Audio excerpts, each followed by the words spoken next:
So, you guys see the dock here? That's where we farm across the east, southeast. So everything comes in on that dock of our farms, whether it's a farm from upstate New York that grows our freaka for us, and we do have this. I know everybody likes to see this. This is so our walk-in cooler, obviously. Merrill Street corn, super freaka, and vanilla rice. So we are pretty heavy into the Carolina Gold rice game now. That one's my favorite. Yeah. You know. So what we do, the thing I want to lead with, it's very important for everyone to hear, is milling on the coast of South Carolina is the stupidest thing you can do. It's hot, it's humid, and the two things that grains don't like are heat and humidity. So everything we do here is full films. That's why it's a little chilly in here now, and and that's what we do from start to finish. When it comes off the trucks, immediately into this to cool everything down. We don't have any problems. So these are 2,000 pound. We call them super sacks. They're gonna yep, and it varies by product. Some of them are 2,500, but yeah, they're gonna come straight from the farms like this on most of our stuff. They have bigger storage, and they've grown for us what we're gonna need for the year. So they're all family farms that we're working with. As far east as Tennessee. We do have a backup grower in Texas. One of the things you learn when you try to grow it all here is Hurricane Matthew. That's a perfect example. There was sand from the beach where we're standing because it came that far in on floods and tides. So, you know, we have to have backup plans because if there was one storm, it'd cripple us completely. So, grow across the southeast. Everything you see back here is rice. We grew about 200,000 pounds of Carolina Gold rice last year. That's one of those products that the farmers don't have the room to store for us, so we got to bring it all in at once. White and yellow grits, we get to have those come in regularly from the farm. Red peas, Jimmy red corn, some of those, they're very, the volume's not there as much as a white grits. White grits are our number one seller. Carolina Gold rice is sneaking up on it pretty quick. So, but like I said, start to finish, when we go to the mill, when we go check that out, those stones are rotating very rapidly and it creates heat. But with us being colder, it keeps everything a little bit colder, so you don't park with those grits at all. When everything leaves here, it's ready to be a blank canvas for you guys. So, and the chefs that we work with. Obviously, you can see we've got these 25-pound bags. This one's going to our restaurants, to chefs, to distributors. We ship from here all the way to New York City to Alaska. We've got restaurants all over the country, and you know it's not just a Southern food anymore. That's the thing.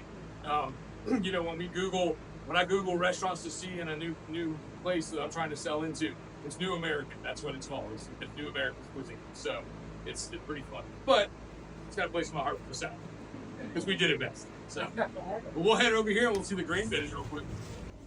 The farms that we work with, that we have to get all the corn at the same time, it'll go into these grain bins out here, which is not something you see a lot of in the South, but that's it's kind of our Midwestern feel to it, I guess. Really awesome. I mean, we keep air on these, so what's happening there is it's going to keep it from becoming stagnant, essentially. So you're keeping it cool, you're keeping the milk, any moisture out. What happens? So our next step is going to be the cleaning. So it goes up this auger here, and we'll go into the cleaning room.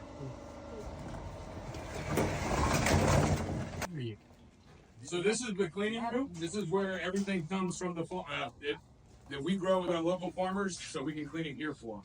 So what you're going to see here, this is our screening system. We got about 25 different screens, everything for different kinds of corns.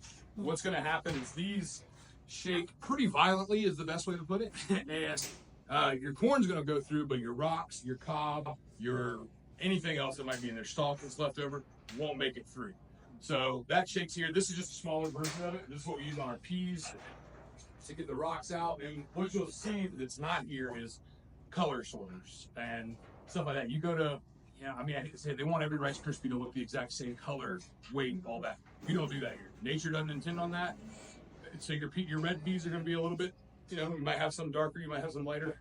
Right now we have some red peas they were grown in a sandier soil, so they're lighter than, the deep red dirt of like Richland County in that area. So pretty interesting here. We have right behind you guys the gravity table. How it works, the heavier stuff goes up, but the lighter stuff goes down, so it doesn't make sense to me at all. That's how you're going to get the rock. The heavy stuff drops down to the table and climbs up.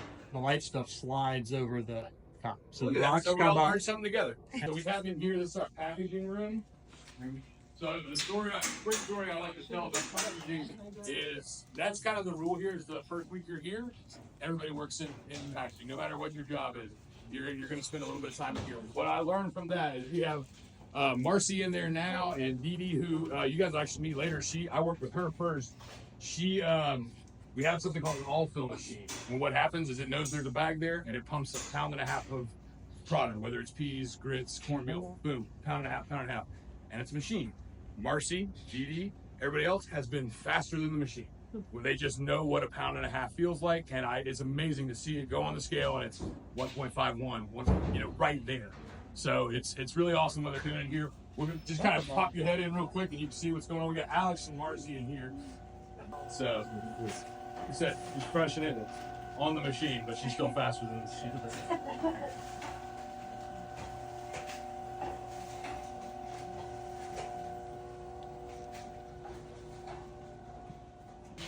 This is the mill room. As you can see, this is where science happens. That's what the Bible says.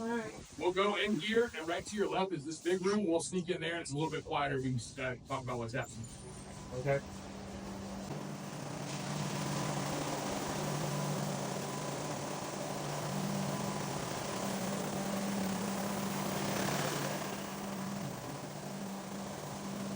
So every corn we work with has a different split. It might be 50-50 grits, 50-50 cornmeal, or our Guinea Flint makes the best cornbread I've ever had. I would say that to my grandmother, but it makes the best cornbread.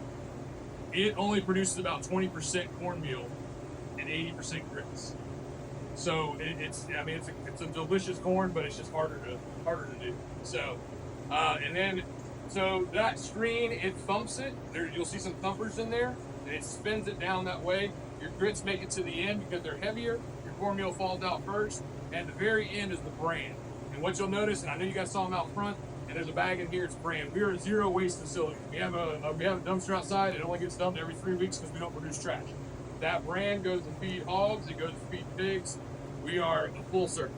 We're not wasting anything. All right. Well, yeah, we can come in here, and Katie will open it up a little bit. Just a forewarning, a little bit of cornmeal does come out. Okay. It's a 3D tour. That's what we're 4D. That's 4D, right? No extra charge. All right, yeah. Here's where the magic is.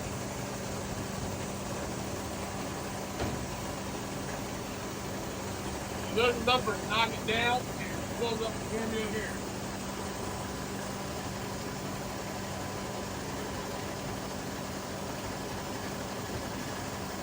You'll throw it straight into these bins, and that's our grit. This is our cornmeal. And that's what's really interesting about the way we grow stuff. Yeah, there was this rumor that you'd get hundreds of bushels per acre on this one corn. Well, Greg he got some of the seed. He said, we're going to do it. It was a corn out of Mexico. Well, where we are from the equator, it grew into one stalk, 30 feet high.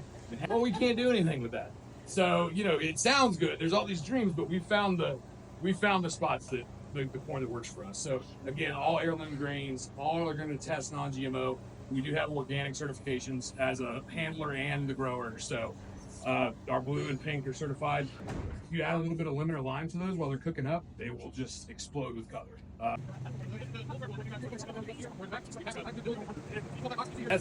We have another mill up here. That's the one I mentioned earlier. That's dirty. We have our shipping. So if you ever order anything from our website, we have Miss Janice. She's an Edisto local, been here forever. Pretty sure she kisses every bag that goes out. She packs it and makes sure that it is sealed and ready to go. From a food safety thing, she doesn't really kiss it. But, gives every bag a hug. So, and we make sure that the farms we work with, obviously is safe, but they produce the seed and the product that has the best flavor for what we do. So, again, those flavors are for you. We're just trying to keep the tradition alive. So, I think that's becoming more and more important as people see where their food comes from. That's more important than not how it tastes, but they want to know, is it clean, is it good? And we can assure you, we can stamp it here that we're working with good stuff.